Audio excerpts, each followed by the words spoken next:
स्वागत है आपका माँ बेटी किचन में। आज मैं आपके लिए 2 कप दूध से बिल्कुल रबड़ी और दानेदार सी ये कुल्फ़ी की रेसिपी को लेके आई हूँ। इतनी ज़्यादा ये दानेदार एकदम रबड़ी जैसी बनके तैयार हुई है और घर के ही कुछ सामान से हमने इसे बना लिया है। इसमें हमने चीनी का इस्तेमाल नहीं किया, गुड़ का इस्तेमाल नहीं किया और इतनी सॉफ्ट मुलायम हमारी कुल्फ़ी बनके तैयार हो चुकी है। तो चलिए बिना देर किए शुरू करते हैं। इसे बनाने के लिए सबसे पहले मैंने यहाँ पे ये बचा हुआ दूध लिया है, जो घर पे अक्सर बच जाता है और फिर हम फ्रिज में रख देते हैं। ये वही बचा हुआ दूध है, तो बस इसी से आज हम कुल्फ़ी बनाएंगे। अगर आपके पास भी बचा हुआ दूध है फ्रिज में तो आप इस कुल्फ़ी को जल्दी से ट्राई करिएगा, बहुत ही अच्छी बनके तैयार होती है।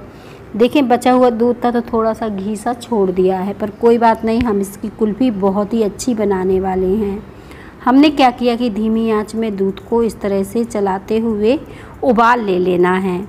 जैसे हम दूध में उबाल लेते हैं ठीक उसी तरह से बीच बीच में चलाते जाएंगे और दूध में उबाल आने का इंतज़ार करेंगे। और जब हमारे दूध में उबाल आ जाएगी तो हम इसे धीमी आंच में छोड़ देंगे कम से कम 8 से 10 मिनट के लिए। तो देखें, दूध में उबाल आ गई है। अब आंच को धीमा कर दीजिए और धीमी आंच में इसे छोड़ दीजिए ताकि ये अच्छे से गाढ़ा हो जाए। और जब तक हम इसे गाढ़ा करेंगे, जब तक ये 2 कप दूध ना 1 कप बन के तैयार ना हो जाए, अच्छे से गाढ़ा कर लेना है, एकदम दानेदार मलाईदार सा। तो बस इसे गाढ़ा होने देते हैं और बीच बीच में अब देखें इस तरह से इसमें बबल्स पड़ेंगे, तो इस तरह से हम साइड करते जाएंगे और चलाते जाएंगे। तो ऐसा करना है हमें, धीमी आंच में इसी तरह से पका लेना है। तो इसे पकने देते हैं, बाकी की तैयारी कर लेते हैं, क्योंकि आज हम बिना चीनी बिना गुड़ के भी बनाने वाले हैं और इसमें हम कोई कस्टर्ड पाउडर का इस्तेमाल नहीं कर रहे हैं। तो हमने यहाँ पे 2 ब्रेड लिए हैं जिनके हम किनारे हटा देंगे और ब्रेड से क्या होगा, एकदम क्रीमी सा इसका टेक्सचर आएगा। क्योंकि यहाँ पे हम कस्टर्ड पाउडर नहीं डाल रहे हैं तो ये कस्टर्ड पाउडर का भी काम करेगा, बहुत ही बढ़िया दानेदार सी कुल्फ़ी बनेगी। यहाँ पे अब हम चीनी का इस्तेमाल नहीं कर रहे हैं, तो यहाँ पे मैंने खजूर लिए हैं, पिंड खजूर लिए हैं 1/3 कप। आप चाहें तो थोड़ा सा कम ज़्यादा भी कर सकते हैं खजूर को। अगर आप खजूर नहीं डालना चाहते हैं तो इन्हें स्किप भी कर सकते हैं। इसकी जगह आप 1/3 कप चीनी का इस्तेमाल कर सकते हैं, चीनी भी डाल सकते हैं या फिर गुड़ डाल सकते हैं। और अब हम क्या करेंगे, जो खजूर हमने इसके जो बीज हटा के तैयार किए हैं ना, इसे हम मिक्सी के जार में डाल देते हैं। डालने के बाद साथ में हम इसमें ब्रेड भी तोड़कर डाल देंगे। अब ये दोनों चीज़ों को अच्छी तरह से हमें ग्राइंड कर लेना है, क्योंकि आज हम बिल्कुल नए अंदाज में कुल्फ़ी बनाने वाले हैं, नए फ्लेवर में बनाने वाले हैं। और देखें, अब दूध भी हमारा अच्छे से गाढ़ा हो गया, इसका कलर चेंज हो गया और आपको अच्छे से ये दानेदार सा दिख रहा, मतलब मलाईदार दिख रहा होगा। अभी दानेदार अभी नहीं हुआ है, लेकिन अब जैसे ही हम ये खजूर और ब्रेड इसमें डालेंगे तो ये दानेदार सा भी हो जाएगा। तो बस धीमी आंच में अब हम इसे इस तरह से चलाते हुए पका लेंगे। आप देखें कितना ज़्यादा थिक और बढ़िया ये बैटर सा बनके तैयार हो गया है। और जैसे मैंने बताया कि अगर दानेदार कुल्फ़ी पसंद है तो हम इसे इसी तरह से बना के तैयार करेंगे। और देखिए ये परफेक्ट बन गया है। अगर आप खजूर और चीनी दोनों का इस्तेमाल करना चाहते हैं तो वो भी कर सकते हैं।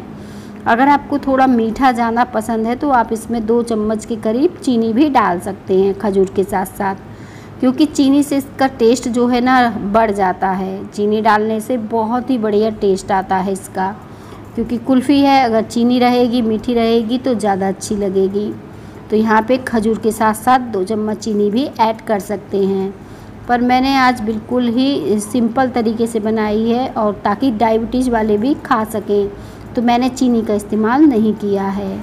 अब इस रबड़ी को हमें निकाल के किसी बर्तन में ठंडी कर लेना है, मतलब इसी तरह से छोड़ देना है ताकि जो गर्म है वो गर्म ना रहे, ठंडी हो जाए। और इसी से आज हम कुल्फ़ी बनाने वाले हैं। और बिल्कुल जैसे कह रहे थे, यहाँ पे मैंने 8 से 10 काजू ले लिए या फिर 5 से 6, जितने भी आप डालना चाहें, और उनको इस तरह से चूरा कर लेना है। आपको ड्राई फ्रूट अपने पसंद के हिसाब से ले सकते हैं, इसमें इलायची का फ्लेवर भी दे सकते हैं। और बस हमने इसमें काजू का इस्तेमाल किया है। इस तरह से दरदरा सा करके इसे डाल दिया है। और जब हम ये कुल्फ़ी खाएंगे ना तो बहुत ही मज़ेदार ये काजू के पीस बीच बीच में आएंगे। आप देखिए कितनी ज़्यादा अच्छी रबड़ी ये बनके तैयार हुई। अगर आपको रबड़ी खाना भी पसंद है तो भी आप इसे ठंडा करके खा सकते हैं। तो अब हम सारी कुल्फ़ी इस तरह से फिल कर लेते हैं, क्योंकि आज हम रबड़ी नहीं कुल्फ़ी बनाने वाले हैं और एकदम दानेदार क्रीमी सी बढ़िया सी। अब हम इसे फ्रीज़र में रख देंगे 6 से 8 घंटे के लिए, ताकि ये अच्छे से सेट हो जाए। और बढ़िया से ये सेट हो जाएगी। देखें कितनी अच्छी ये जम के तैयार हुई है। अब हम इसे निकाल लेंगे। और किसी किसी को थोड़ा ज़्यादा समय लगता है इसे सेट करने में, किसी को कम, वो आप अपने हिसाब से देख लीजिएगा। आपकी फ्रिज में आपको कितना समय इसमें लगेगा सेट होने में। तो देखें हमारी बढ़िया सी कुल्फ़ी तैयार हो गई है। हाथों से हम इस तरह से इसे थोड़ा सा दबाते हुए मलकर इस तरह से निकाल देंगे, या फिर पानी में भी डिप कर सकते हैं आप सांचे को और फिर निकाल सकते, या फिर कोई चाकू की सहायता से भी इजीली निकल आती है, कोई दिक्कत नहीं होती है। किनारों पर इसके चाकू से इस तरह से आप दबाते हुए घुमा दीजिए और फिर इसे निकाल लीजिए, तो भी ये आराम से निकल आती है, कोई दिक्कत नहीं होती है। अब देखें कितनी दानेदार बढ़िया सी हमारी कुल्फ़ी बनके तैयार हुई है। उम्मीद करती हूँ कि आज की रेसिपी आप सबको बेहद पसंद आएगी, क्योंकि अगर आपके घर में भी किसी को डायबिटीज़ है तो आप उनके लिए भी बना सकते हैं और बाद में चीनी ऐड कर सकते हैं अपने लिए। तो दोनों के लिए भी ही कुल्फ़ी बन जाएगी, कोई दिक्कत नहीं होगी। तो बस इस तरह से नए तरीके से आप कुल्फ़ी बनाइए, खाइए, खिलाइए, बहुत ही मज़ेदार है। और अभी गर्मी भी बहुत ज़्यादा पड़ रही है तो ठंडी चीज़ें बहुत ही अच्छी लगती हैं। तो इन कुल्फ़ी को आप ट्राई कर सकते हैं। और बच्चों के लिए अगर बना रहे हैं तो इस तरह से उनको डंडी लगा के ज़रूर दीजिएगा, उनको बहुत पसंद आएगी। तो इस तरह से अब हमें सारी कुल्फ़ी बना के तैयार कर लेना है। देखिए कितनी अच्छी ये बनके तैयार हो गई है, एकदम दानेदार है। अब मैं क्या करूँगी, थोड़ा सा पिस्ता और काजू इसके ऊपर बारीक सा डाल दूँगी। थोड़ी सी मेरे पास गुलाब की पत्तियाँ थी, मैंने ऊपर से डाल दी हैं। और देखिए कितनी रबड़ीदार एक कुल्फ़ी हमारी बनके तैयार हुई है, एकदम दानेदार है, क्रीमी है। रेसिपी अच्छी लग जाए तो प्लीज़ रेसिपी को लाइक करते जाइएगा। हो सके तो कमेंट भी बताइएगा कि कैसी रेसिपी आपको पसंद है और मैं कैसी रेसिपी आप सबके लिए बनाऊं। मिलूँगी इसी तरह की और नई मैं रेसिपी के साथ। और अब मैं लास्ट में इसे कट करके दिखा रही हूँ, कितनी बढ़िया हमारी दानेदार एकदम सॉफ्ट मुंह में घुल जाने वाली कुल्फ़ी बनी है।